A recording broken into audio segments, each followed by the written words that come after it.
Hello and welcome to Alice Corner, a show right here at cctv.org, right here in the state of Vermont. And today we are going to talk a little bit about the state of Vermont's children and very precisely the kinship care in the state of Vermont. Without further ado, we are going to introduce a distinguished guest. He is very well known in the nonprofit world, who's doing amazing job in supporting not only children, but also families as well as elder Vermonters. We will allow him to introduce himself. So, Mr. Jim Holloway, can you introduce yourself, sir? Great. Well, thanks for having me, Ollie. Jim Holloway, as Ollie says, wear a number of different hats, but the broad strokes are to be supportive of children, especially children who may be taken away from their biological parents for all kinds of reasons, or disabled folks or elderly. There are lots of different needs, and that's what I spend a lot of time on. Perhaps today we can talk about the kinship and children. Wonderful. Thank you. Awesome. Thank you so much. And Jim, how long have you been doing this type of job, this type of work? Caring, yeah. Well, I grew up in kinship. I started in kinship as a young kid. So you were under this kinship. You did not grow up with your biological families. Well, I did for a while, and then there was a need for me to be in a safer place, and my grandparents took myself and my brother in for a little bit. Mm-hmm. So we lived the kinship experience for a bit, then was in foster care for a while, and in a group home. So I had that experience on the child's perspective, mm-hmm. from the child's perspective of living those kind of lifestyles. And then as young adults, my wife and I chose to take in children. So there have been about 100 kids that have called our home their home over the years. And again, we provided kinship, we provided foster, and we have adopted. So yeah, I've been on both sides, and now just on a volunteer basis as an adult with no young kids in the house. Exactly. Yes. So many people may hear kinship, but what is it? What is kinship care? Yeah, it's a great question. Well, in the scheme of things, if a child can't be at their home, whether it is about safety for the child, or maybe the parents have had some horrible accident, or maybe some more positive things called to duty, or whatever. At any rate, where do the children go? Who's going to take care of them? Who's going to be the primary caregiver? And in the state of Vermont, there are at any given time, it varies, but it's between about 1,000, so sort of between 900, 1,100 kids at any given time that are in foster care, where someone is trained, licensed, and so on. In kinship care, there's about 10 times that. There are almost 10,000. It all depends on whether you count the ranges from formal to informal. Formal is a probate judge has said these family members are in fact responsible for these children, and it could be informal where the parents have recognized that it might be better for grandma, grandpa, or aunts, uncles, friends of the family to take care of their children. No. So basically, kinship care is not only something that family members set up, or if there is an option, for example, a grandparent, will take care of the, grandkids because of the father is in the military or the father died or something like that. Yeah. But you're telling me that there are cases where it's actually the law, it's a judicial system who set those precedents to say, you need to go here or you need to go elsewhere. And also, it's also different from taking the kids from childcare to DCF. Correct. Yeah. Yeah. Okay. Well, in a case where someone reports a child is in danger of some sort, DCF will investigate. They will come take a look at the family dynamics, make sure that the concern is justified, because parents do, of course, have the right to have their children. So it's a significant thing to pull the children from the home. But within that group of people, about a third to, we're moving towards about a half of those kids who are in foster care are also living. It is foster parents who are also related. So we're moving to a kin first philosophy. VCAP recently was part of a thing at the White House where the current administration talked about how we need to move away from the as much as possible the foster care scenario and more towards the kinship. Of course, both are needed in the system. There are times when there isn't family members who have the resources or ability to take in a child, and so. And you do need, in some cases, trained, licensed parents. On the other hand, stability is the difference. So in kinship, they're 5 times more likely to stay stable. In foster care, they can move around from foster home to foster home, sometimes finding that right placement. So it is that, and then the range within the kinship is everything from a legal judicial system where the say 300 to 400 that are in foster care and kinship to that's going to be family court going to decide the right thing there, and for there are a lot of families where maybe it hasn't gotten to the place where there has been a complaint and the family themselves have decided that and agreed that going to court and documenting it so that doctors can share information, that sort of thing, that's formal kinship care. About 40% of that, and then the 60% of them are sort of informal, where there is not a probate or a family court judge who has been involved, but the kids are at grandma's or aunts or family members.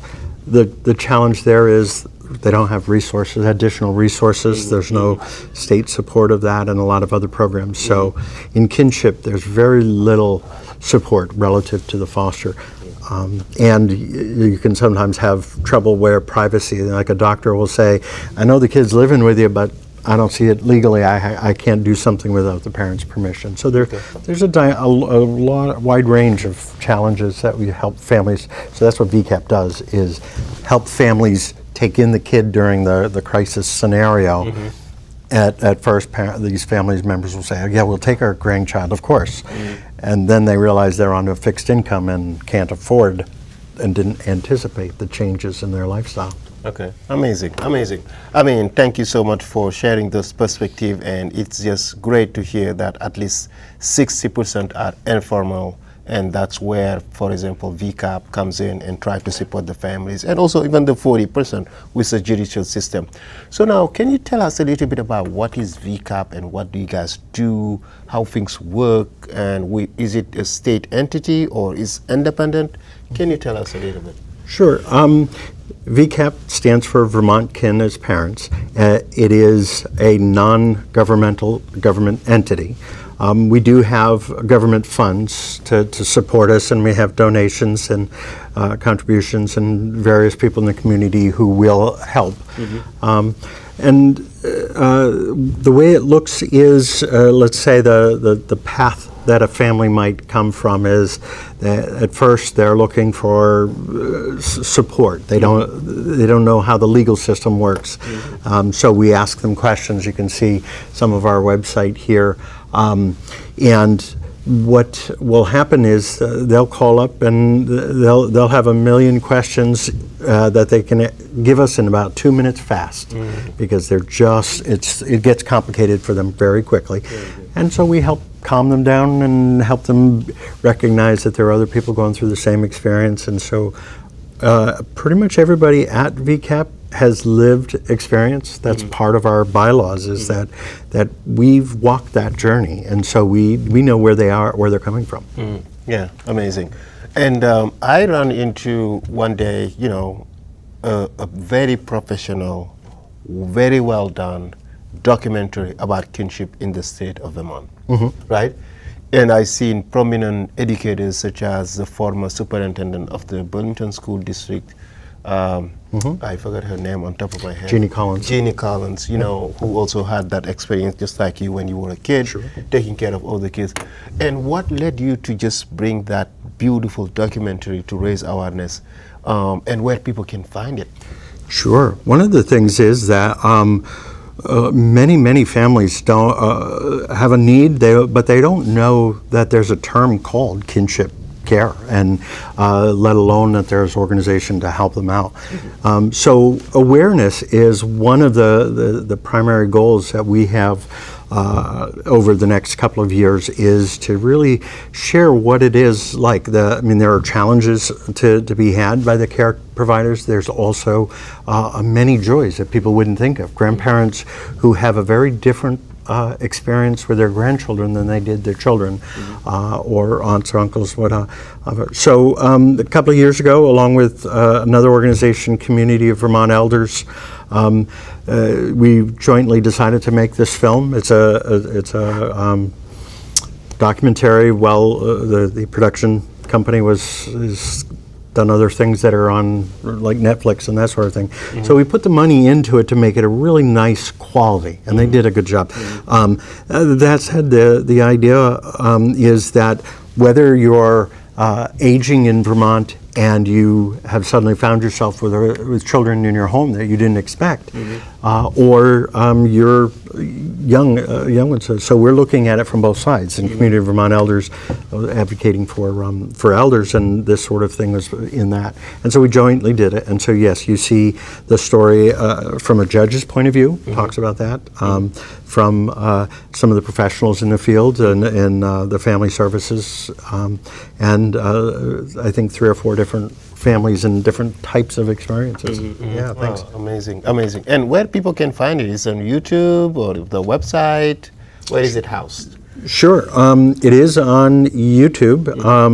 If you, I'm not good with remembering the links for everything, but if you search for Kinship Experience, you will find it. Kinship Experience. Yep. And that's the title of it, Kinship Experience. And yeah, it's a great thing. It's about 70 minutes, and we had it out in the theaters when it first came out. Oh, a theater? Yeah. Okay. Yeah. So, and we also did events where people could watch it, and then we'd interact with people afterwards. Whether they're people in the professional field, whether they're social workers or therapists or attorneys. Those are the goals of who the professionals we want to now reach out to and help them understand the difference between foster care and the importance of a kin first scenario. If kin is possible, we'd like to see that. That leads us. We could talk about the conference, perhaps. Yes. We still have a little bit of time. Oh, okay. But before that, maybe what are the elements that are contributing to many children now being alone and not being with their parents anymore? Like, is it, what is it? Is it people going to wars, deployments, or drugs, or substance use? What is it most of the time? Yeah, most of the time it's substance abuse, yeah. A small fraction are the folks going to armed forces or something like that. And very occasionally you do have parents who are killed in an auto accident or something like that. But for the most part, it is legal troubles for the parents. Mental health, whether it's because of substance related or mental health as a whole, those are things that contribute quite a bit to young folks having children and then not really being able to properly take care of them. Yeah. I mean, that's amazing. And earlier also you talked about one event, and I remember you did one event in Essex where all kinship care providers came in. The kids had some activities and all of it. Sure. Well, I'm not sure exactly which one, because what we do is we do try to create activities. One of the things that's really valuable from my perspective is what I call memory making opportunities. That you think about for the child, looking through the eyes of the child, which is really, I think, the way the system should work. Understand what the child's experience is. they're now in a home that they didn't expect. Sometimes it's in a home of people that they've never met before. That's foster care. Sometimes it is with their grandparents or aunts and uncles, and their cousins don't understand why is that different. Any way you look at it, children are trying to sort out why am I different? And they have a lot of questions. So what we do is we partner with the state parks. There's a state parks association that gets us tickets that we can give to families so they can go and have a good time there. The Champlain Valley Fair, for example, is just something we did recently, where we get hundreds of tickets for families, so that those families, it's not just about the sort of abnormal part of the dynamic. They can go and just go, remember when we went to the fair when we were kids? Grandma, you did a great job, or whatever. And so those sort of things, that's what, and as we reach out to supportive partners, that's what we look for is there a way that you have something that families would go to, and maybe you could help these families have that experience? Because as I touched on before, the resources for kinship families are very, very low. I mean, and it's because grandparents didn't expect it. And the informal, when it's informal, the state doesn't know how to recognize an informal family, so they can't qualify for programs. I am so glad that such a great organization doing great work exists right here in the state of Vermont, and also people like you running it and making it happen. And I mean, I think what you just shared in terms of memorable experiences with kids is perfect, right? But also, what about professional development? What do you do? How do you lift people up to get their knowledge and to understand what else is happening around the world, bringing experts? Do you have those type of stuff, like conferences or something? Yeah. So we do. So we have had conferences every year for 20 years. But the conferences in the past have really been about families getting together, a little bit of a picnic style, and sometimes there's an education component, that sort of thing. This year we are doing something very different, I think, and we partner with VFAFA, which is Vermont Foster and Adoptive Family Alliance, I believe is what that acronym is, and they work with foster and adoptive families while we work with kin. Working together, we're working with all kids who have been separated from their bio parents. At any rate, the idea is at the beginning of the summer, in the spring, we wanted to do a bookend concept where the families who, because of the pandemic, didn't get out much, and so there was an awful lot of isolation and a lot of families who are new to this that don't even know that there are other people out there. So in the front end of this bookended idea between summer, spring and fall, the front end was for the families to get out, do something nice. We did that in Manchester, a nice resort there, and mostly it was families, and we had professional development workshops. Now what we're doing on the other end, after we've spent a summer of different events, getting people out together, hearing a little bit more of their shared stories, so we can understand that what it is that someone who's living that experience. Now, this conference that'll be coming up this Friday in Killington is for professionals who work with these families. So for therapists to go to, or educators to go to, or people in family court or probate court, people in these different professions that support the caregivers and share with them what we've learned.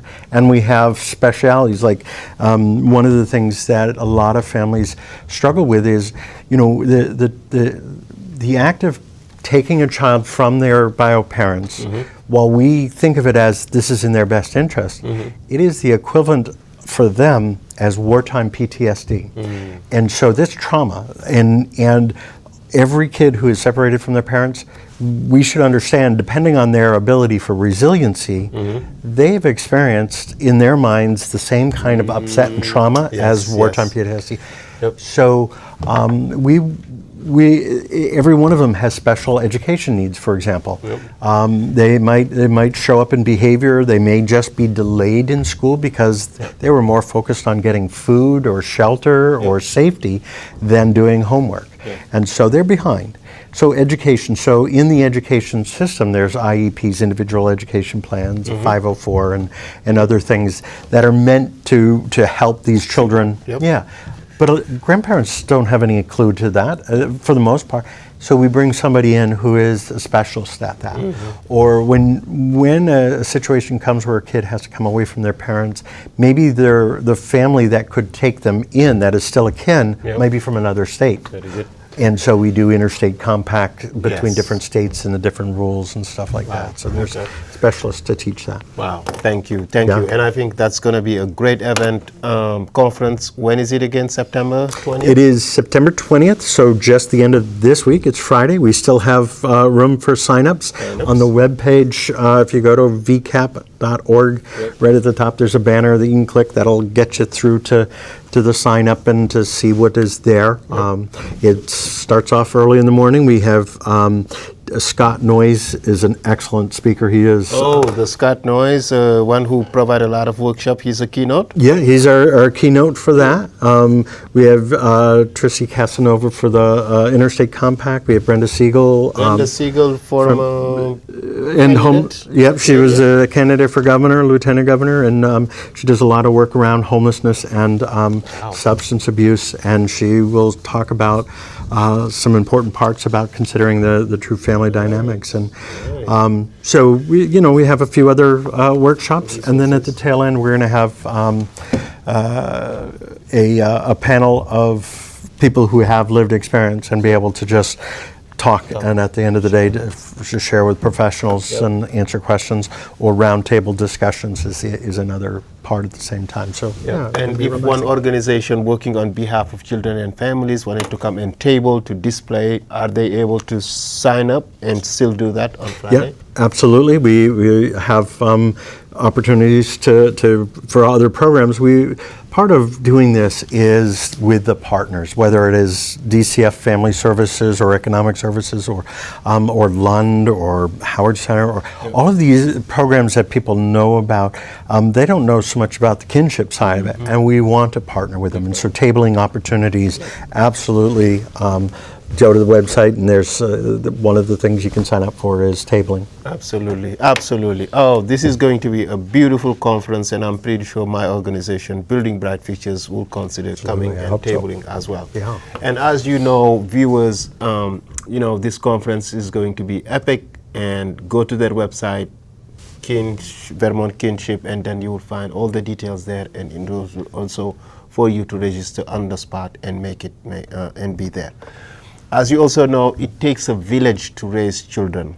The great work that Jim Holways is doing for the state of Vermont needs to be supported, needs to be elevated in making sure that every single child in this beautiful state have a chance to succeed. Yeah. And he's doing it with great people, bringing great speakers, providing a lot of other events. Yeah. Thank you so much, Jim. Yeah. Now, there's one element you talked about earlier. And knowing you, I know also you do a lot of work for the elder population. You shared earlier the community of Vermont elders and VCAP came together to produce that documentary. Yeah. Can you tell us a little bit about that side of what you do? The Community of Vermont Elders had been around for 40 years. We actually have had to close the door because of funding, I think is the best way to put that. And, but the advocacy for aging Vermonters is really important too, and that is equally as important on that end of the age scale, and getting into the legislature and educating what it is. When folks hit 55, they suddenly are taking care of their parents, a lot of them, and they get to 65 or so, they're suddenly in these examples taking care of grandchildren, that sort of thing. But life changes. I mean, there's an awful lot of aging Vermonters who, frankly, are getting less attention than children in Vermont. I mean, everybody thinks, nonprofits think, oh, the children are the future, but they forget that our aging Vermonters also have a lot of things to take care of them as well. Yep. Okay, amazing. Thank you. And I feel like this is good to see people who are at the all ends of the spectrum supporting elder people, supporting younger people, and also someone with lived experiences who've been through the system, and also someone who have, you know, adopted kids with you, your wife, to raise them to become great, wonderful, you know, agents of change in the thing. So, ladies and gentlemen, again, this was Alice Corner, the state of Vermont children, and we were specifically talking about kinship in the state of Vermont. Thank you all so much for joining us today, and we see you next month for another show. Thank you, Jim, for joining us, and see you at the conference on the 20th. There. Thank you for having me, Ollie. Wonderful. That's great. Thank you. Yeah.